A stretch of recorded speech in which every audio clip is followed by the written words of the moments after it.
41 சங்கீதம். ராகத் தலைவனுக்கு ஒப்புவிக்கப்பட்ட தாவீதின் சங்கீதம்.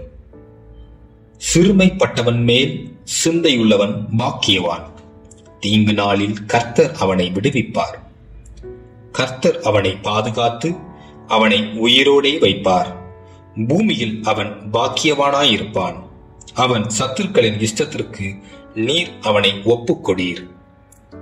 படுக்கையின் மேல் வியாதியாய் கிடக்கிற அவனை கர்த்தர் தாங்குவார்.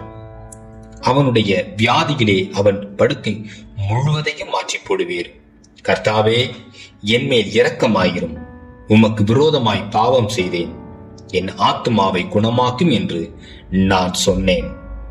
அவன் எப்பொழுது சாவான்? அவன் பேர் எப்பொழுது அழியும் என்று என் சத்துருக்கள் எனக்கு விரோதமாய் சொல்லுகிறார்கள்.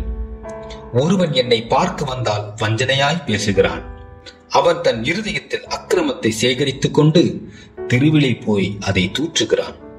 என் பகைஞரெல்லாம் என் மேல் ஏகமாய் முணுமுணுத்து எனக்கு விரோதமாயிருந்து எனக்கு பொல்லாங்கு நினைத்து தீரா வியாதி அவனை பிடித்துக் கொண்டது.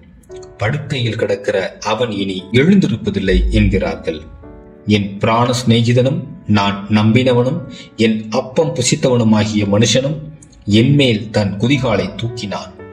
கர்த்தாவே, நீர் எனக்கு இறங்கி நான் அவர்களுக்கு சரிக்கட்ட என்னை எழுந்திருக்க பண்ணும்.